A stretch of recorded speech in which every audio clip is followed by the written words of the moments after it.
მე-12 თავიდან გავაგრძელოთ დღეს რომელთა მიმართ განმარტება, ეპისტოლის განმარტება და მეგონი დღეს დავასრულებთ კიდევაც.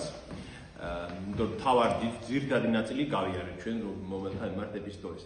მე მინდა ვინც არ იყო წინა საუბრებზე, სულ მოკლედ რამოდენიმე წინადობაში რომ ჩვენთვისაც კარგია რომ გავიხსენოთ რაზე ვილაპარაკებთ. ანუ პრობლემა რაში მდგომარეობს? პავლეს წერს რომში ყოფ ქრისტიანებს, ერთ ეკლესიას კი არა, ქრისტიანებს, ანუ ვინც არიან ყველანი იქ რომში, რომამდე ჩავიდა სარწმუნოება ქრისტესი, იქ არის დაპირისპირება როგორც ჩანს, დაპირისპირებაა წარმართობიდან მოსულ ქრისტიანებს შორის და იუდეულობიდან მოსულ ქრისტიანებს შორის, ანუ ვინც იწამეს ქრისტე, მათ შორის რომელია უპირატესი. მოხდა ასე, რომ იმპერატორმა კლაუდიუსმა რაღაც პერიოდში აუგრძალა ებრაელებს რომში ცხოვრება და წარმოიდგინეთ, რომ ეკლესია დატოვეს ებრაელმა ქრისტიანებმა. შემდეგ ისევ ნებადაერთოდ მათ დაბრუნებს, რომ დაბრუნდნენ უკვე იქ, ასე ვთქვათ, წყალებში ადგილები დაკავებული გახდათ, ხო? წარმართო რომაელი ქრისტიანებისგან და ეს დაპირისპირება როგორც ჩანს. ვინა უპირატესი? წარმართობიდან მოსული ქრისტიანები თუ ისრაელი? და პავლე მათ წერს, რომ ნუ იქნება თქვენ შორის შფოთი, დაპირისპირება, გახსოვდეთ, რომ ყველა დამნაშავენი იყავით ღვთის წინაშე, ყველა დანაშაულის ქვეშ იყო. ნუ გონიათ ებრაელებს, რომ თქვენ რახან რჯული გქონდათ, თქვენ მართლები იყავით. პირიქით, თქვენ წყევლის ქვეშ იყავით, იმიტომ რომ რჯულს ვერ ასრულებდით, ვერ იცავდით რჯულს. და რომაელებს ეუნება, ნურს თქვენი ამპარტავნებთ, რომაელებს ეუნება, რადგან თქვენი ინტელექტით მოგაქვთ თავი, სამართლით, თქვათ აზროვნებით, ხო?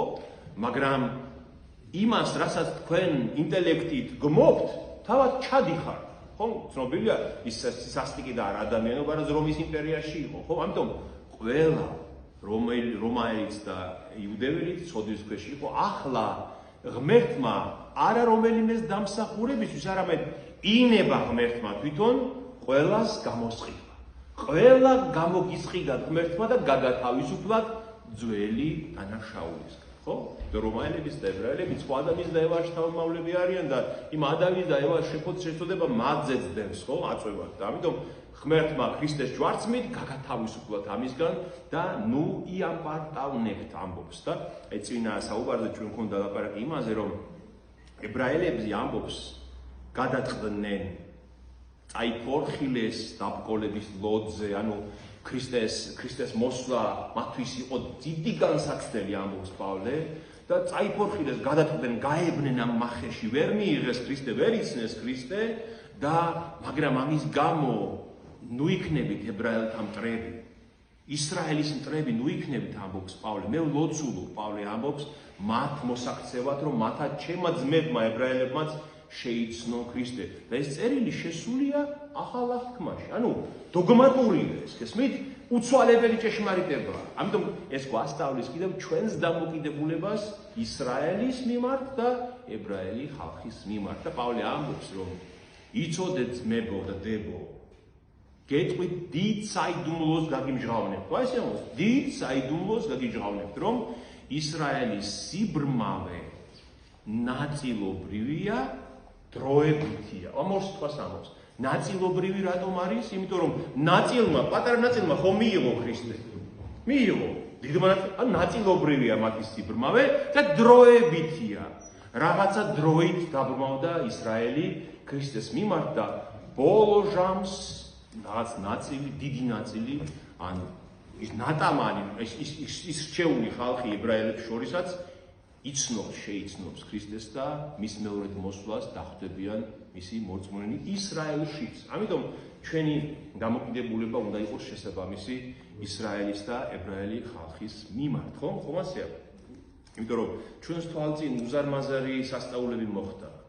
ჩვენს თვალწინ მოხდა ეს უზარმაზარი სასწაულები. მაგალითად, იმაში ეზეკიელის 36 ტაბში წერია, რომ ბოლო ჟამს ღმერთი ეუბნება ისრაელს. ბოლო ჟამს. ეს ეზეკიელის წერია ბიბლიაში. გამოგკრებთ ყველა ხალხიდან, ებრაელებს ეუბნება, გამოგკრებთ ყველა ხალხიდან და მიიყვანთ თქვენს მიწაზე. და გაბრუნებთ აღთქმულ მიწაზე, ანუ ისრაელის მიწაზე. წერია ეს, გესმით? და მე-19 საუკუნის ბოლომდე ეს არავის წარმოდგენა არ შეეძლო, როგორ მოხდება ეს, კაცო.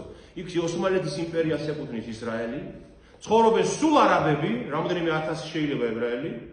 და კაცო, რანაირად მოხდება ეს? როგორ მოხდება, რომ ახლა ბრაზილიაში რო ცხოვრობს ებრაელი და რუსეთში რო ცხოვრობს და საქართველოში ცხოვრობს, როგორ დაბრუნდება ისრაელში? როგორ ხომ მოხდა?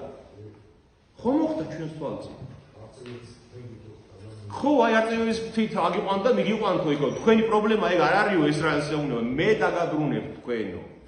რატომ? იმიტომ რომ ისრაელი იქ უნდა დახვდეს ქრისტეს მეორედ მოსვლას. გესმით? ხლა ვიღაცები იტყვიან, კი, მაგრამ დღეს რო ასწამთო ებრაელებს ქრისტეო, ეგ ჩვენი საქმე არ არის. ჩვენ არ ვიცით ისრაელში რამდენი კაცი ყავს ღმერთს ქრისტეს მორწმუნე. ჩვენ ხო ეგ არ ვიცით. ებრაელებს შორისაც არიან მისი მორწმუნენი. ამიტომ ამას ამბობს პავლე მე-11 თავის ჩათვლით და მე-12 თავიდან ეხლა უკვე პავლე ისევ გადადის საერთო ეკლესიაზე. ანუ აუხსნა მათ, რომ ერთობაა მნიშვნელოვანი, ყველა ერთი ხართ ქრისტეს წინაშე და მე-12 თავი ასე იწყება.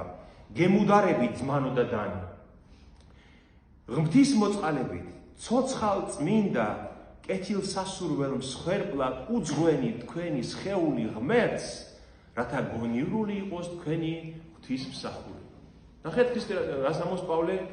მსხვერპლი ახლა ღმერთის მიმართ რაც საჭიროა რა არის? რა უნდა შევწიროთ ღმერთს? ღმერთს მსხვერპლად უძღვენით თქვენი სხეულიო. გესმით? ესაა მთავარი. ნახეთ, როცა აპოკალიფსი როგორ იწყება?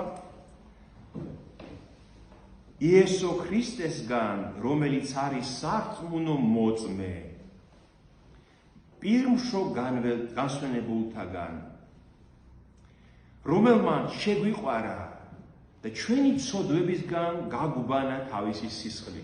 და შემდეგ ნახეთ რას ამბობს. და მეფეებად ღმრთისა მამისათვის ის მღვდლებად გვაქცია ჩვენ. ესმე? ანუ მღვდლები ვართ პავლეს იოანე ამბობს.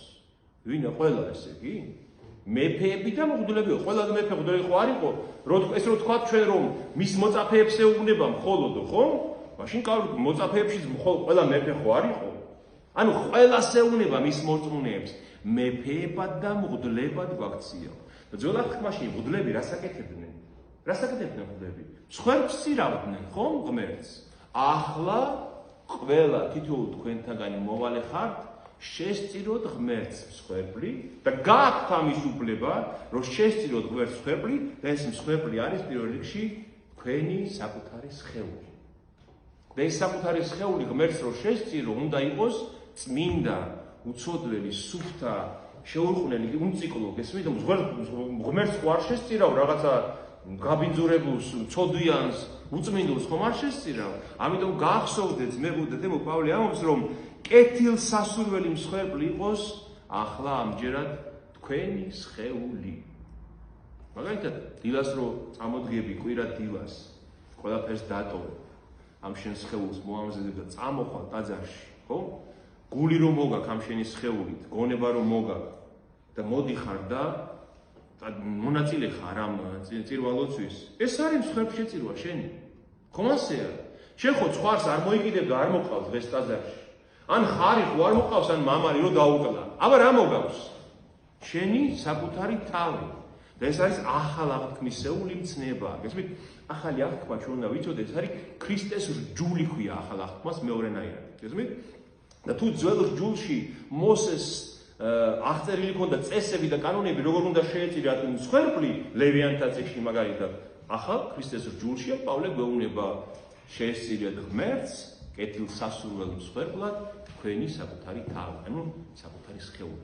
იმიტომაც ამბობს პავლე მოციქული სხვა ადგილას, რომ სიძვას ერიდეთო, ხორცელ ცოდვას ერიდეთ. რატომ?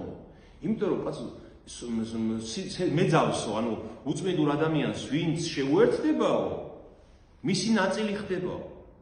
სხვანაირად არ ხდება, აი ხანდახან კაცებს გონიათ ხოლმე, რომ თუ გაერთო ასე სამ სიბილწით და სიძვით თუ გაერთო, ვერ არაფერი არ მოხდება. შენ მისი ნაწილი ხდები. იმ სიბინძურის და იმ სიძვის და უწმინდურების ნაწილი ხდები უკვე. როგორც კი მას შეუერთდები. გესმის და მე შენი თავი როგორ უნდა შეწირვო ღმერთს ხვერპლად, აი გამაგებინე. როგორ ხო შეუძლებელია, იმიტომ რომ აუწმენდურებული ხარ. კაციც და ქალიც რა თქმა უნდა. შემდეგ მეორე მუხლი, ნახეთ ეს არის ძალიან მნიშვნელოვანი მუხლი. და ნუ დაემსგავსებით ამ ქვეყანას, არამედ გარდაიქმენით თქვენი გონების განახლებით, რათა შეიცნოთ რა არის ნება ღვთისა, კეთილი, სათნო და სასურველი. ნუ ემსგავსებით ამ ქვეყანას. როგორ გვესმის ეს? ნუ დავემსგავსებით ამ ქვეყანას. ყველა საუკუნე, ყველა ეპოქა განსხვავებულ რაღაცას ასწავლის ადამიანებს, ხო მასეა? აი მოგეცათ კომუნისტებმა საბჭოთა კავშირის დროს სულ დაგონახინჯეს ცნობიერება და რასაც გვასწავლდნენ, მეგონა რომ ის მართალი იყო, ხო მასე იყო. ამას წინათ მიხა ახელაშვილის ხსენება იყო, იმ გმირის ახალგაზრდა კაცის, რომელიც შეეწირა ოკუპაციასთან ბრძოლას და ერთი ჩემი მრევლი ამბობდა, რომ ესე იგი რა უბედური ბავშვობა გქონიაო, თურმე ამბობდა, რომ არც კი ვიცოდი თუ ასეთი პიროვნება არსებობდა. პავლიკ მაროზოვს გვასწავლიდნენ სკოლაში და ზოია კოსმოდემიანსკაიას და მიხა ხელაშვილი არ ვიცოდი. გესმით? აი სული ეპოქის სული როგორია? ყალბი, მათხვარა, ცუდი. აი დღეს მაგალითად იგივეს არ ხედავთ ჩვენ. ეს რაღაცა უამრავი სქესი, უამრავი მიდრეკილება, რომელიც თურმე ყველაფერი მართალია. თურმე თქვათ ერთსქესიანთა ურთიერთობასაც ოჯახი უნდა ერქვას. დღევანდელი სამყარო სული ამას გვეუბნება, გესმით და დავიჯეროთ უნდა ეს ყველაფერი? არ დაემსგავსოთ ამასო ამბობს პავლე მოციქული. ნუ დაემსგავსებით ქვეყნის სულს, არამედ გარდაიქმენით გონების განახლებით, რათა შეიცნოთ, აი გონება ყოველთვის განიახლეთ, აი ღვთის სიტყვით, რომ შეიცნოთ რა არის ნება ღვთისა, ხო? თუ ვინმე მეუნება მე რომ ერთსქესიანთა ქორწინება ქვია, რატო უნდა დავიჯერო ის, რატო არ უნდა ვნახო ღმერთმა როგორ შექმნა ადამიანი? როგორ შექმნა ადამიანი? ერთი კაცი და ერთი ქალი, ხო ასე იყო?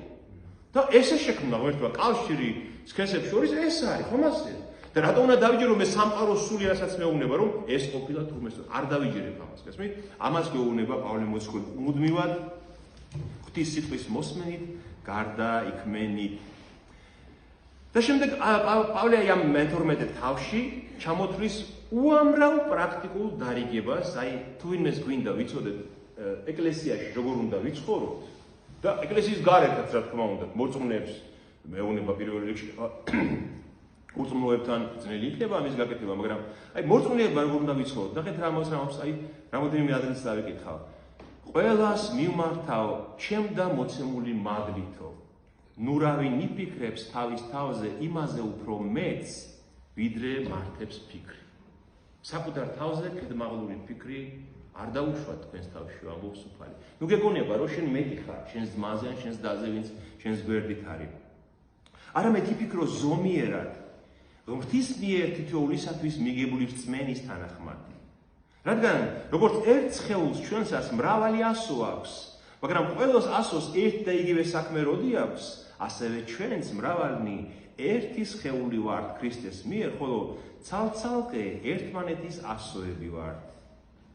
ამიტომ სხვადასხვანაირი მადლი გვაქვს მოცემული ეკლესიაში ამბობს. თუ მსახურებისა იმსახუროს, თუ მოძღვრისა გამოძღვროს, თუ შემგონებლისა, ანუ ვიღაცას ისეთი გამოცდილება აქვს ეკლესიაში, რომ შეუძლია დაარიგოს მეორე. განა მღვდელს ეკუთვნის ყველაფერი ეს რო აკეთებს.